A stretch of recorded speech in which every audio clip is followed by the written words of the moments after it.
Voilà, donc amis sportifs, bonjour. Donc tey ñi ngi fi encore ici Stade de Mbao.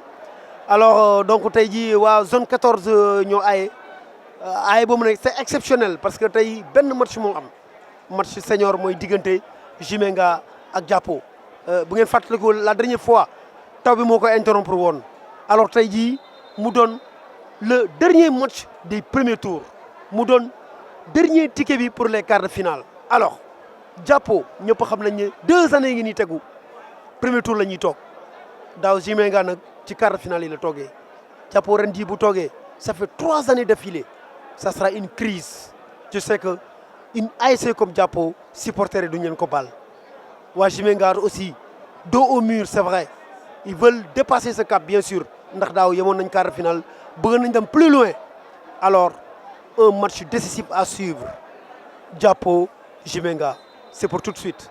Voilà donc amis sportifs, donc seule rencontre de la bien sûr journée en senior, je veux dire Jàppo en rouge et blanc et Jimenga en jaune. Donc le round d'observation n'a duré que 10 minutes. Boga de Jàppo adresse un lob de 30 mètres au-dessus de la transversale.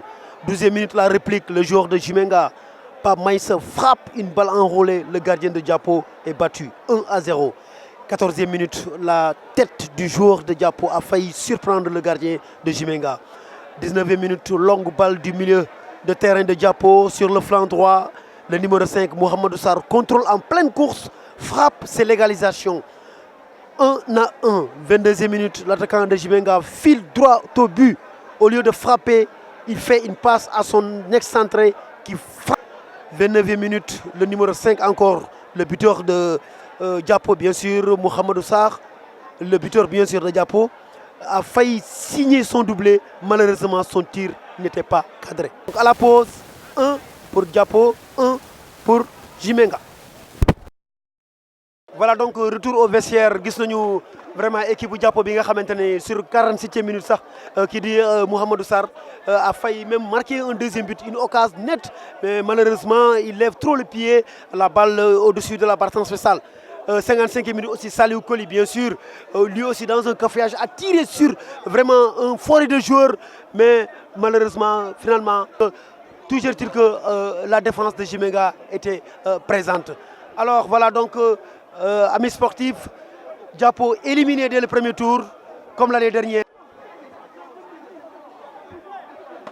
Coach, c'est vrai Jàppo toog na ñëpp xaaroon dañ ko woon vraiment tey jii mu nekk mu jàll woon dem quart de finale. nooy jàngatee d'abord sa match bi. Satisfaction pour les joueurs. Sincèrement dama leen di sant dama leen di gërëm. Ils se sont donnés à fond. Ils ont fait un match plein, un match très sérieux, un match très costaud.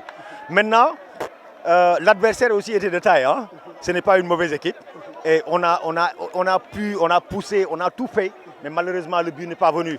Et c'est comme ça le sport. Le sport, il faut qu'il y ait un gagnant et un perdant.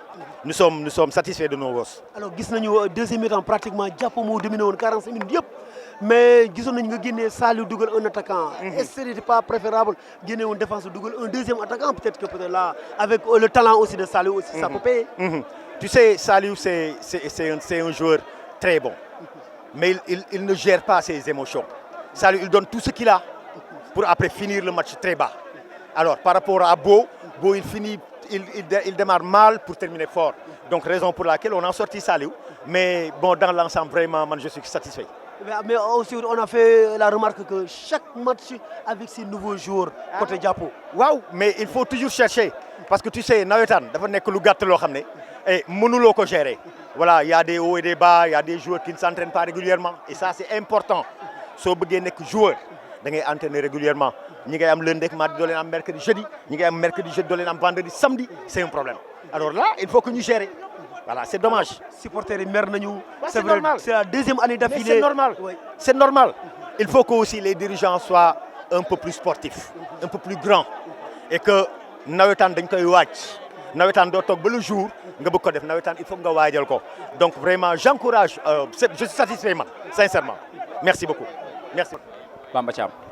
Bamba, c'est vrai tey da ngeen souffrir d'abord avant ngeen di arracher seen qualification. waaw loolu moo nekkoon yoon parce que ñoom ñoo soxla woon 3 points ñun déglu leen rek lañ mënoon def lu ñu amee lu ñu am mën a am si kaw ñu for ko alors mais gis nañu aussi vraiment amoon ngeen occasion sax dugal mais à pratiquement benn moment c'est comme attaque bi existé wul quoi. waaw noonu la c'est que sunu attaque bi rek moo manqué doole mais ñi ngi liggéey dina ñëw incha allah yàlla baax na quoi.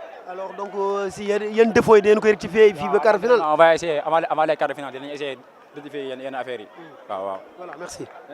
C'est la deuxième année d'affilée. Malheureusement, on attendait cette ASC en quart de finale, mais nag fii la yem. C'est vrai, il y a beaucoup de contestations parce que c'est une bii bu ñu dugal gis nañu ay contestation mais malheureusement ainsi va le football. Donc Jimenga est qualifié pour les quarts de finale.